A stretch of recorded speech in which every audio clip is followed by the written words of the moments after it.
should really go to a sexologist? देखिए assess करना पड़ता है, इट इज़ सेल्फ असेसमेंट, जहाँ पे हम लोग अगर बात करते हैं कि भाई सेक्सोलॉजिस्ट के पास किसको जाना चाहिए।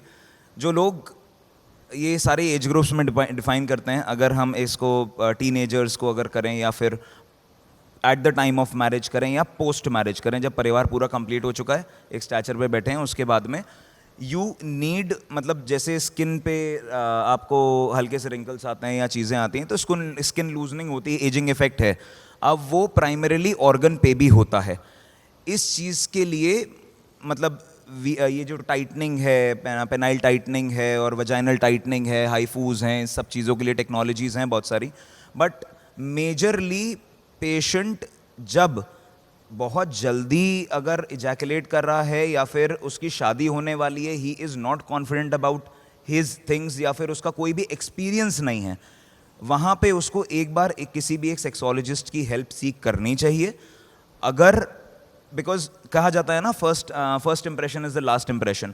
आप अगर पहले एंड पे जो गोल्डन नाइट होती है, हमारे यहाँ एक रिवाज है सारी चीज़ों का, अगर इस एंड पे if you are confident enough with your partner and you give a good time, बहुत सारी गोल्डन नाइट्स पे तो सेक्सुअल एक्टिविटी होती नहीं है, लेकिन जब होती है, जो भी एक्सपीरियंस होता है, जब ये हेजिटेशंस हटती हैं, वहाँ पे अगर एक जो लेवल बन गया, अगर हम बोलते हैं कि सर 20-25 मिनट का एक लेवल बन गया, किसी का भी एवरेज अगर पकड़ लेते हैं, तो वो लेवल जीवन भर चलता है। बिकॉज जीवन में बहुत सारे उतार चढ़ाव आने हैं, बहुत साइकोलॉजिकली मेल अगर बात करें, क्योंकि मेल इज़ द गिवर वाला part, female is the receiver वाला पार्ट, तो बहुत बार साइकोलॉजिकली काम में या एक्सर्शन या बहुत चीज़ों में ये सब चीज़ें डिफ़र करती हैं टाइम।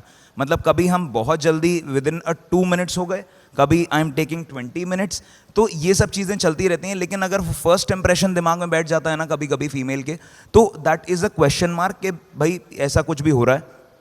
तो ज़रूरी है, बहुत ज़रूरी है आप अपनी सेक्सुअल हेल्थ को केटर करें। इसी चीज़ के लिए अभी जो मैं टेक्नोलॉजी की बात कर रहा था, जो कि मेरे अभी हमें जिसका पेटेंट मिला है, इरेक्टी care pro, it is a needle less technology, it is a Viagra free technology, जो पेनाइल वेन्स को ओपन करती है, टाइट करती है और मोर ओवर रिपेयर करती है। इसमें IPLs और ये सब भी यूज़ करते हैं हम लोग।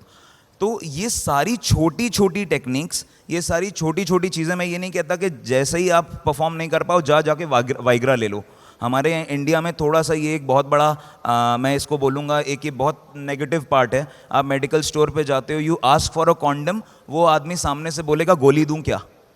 तो ये बहुत बड़ा क्वेश्चन मार्क है। आप अपनी इनसिक्योरिटीज़ को क्योंकि फीड कर रहा है, आज की इंडस्ट्री जितनी भी सेक्सुअल हेल्थ में है, सब मेल इनसिक्योरिटीज़ को कहीं ना कहीं से अपनी मार्केटिंग गिमिक्स के साथ में फीड कर रहे हैं। आपको असेस करना पड़ेगा मेल फ्रेटर्निटी को, इन सब गिमिक्स से हटके, गूगल की नॉलेज से हटके, अपने पार्टनर के साथ अपने आप को इवैल्यूएट करना पड़ेगा।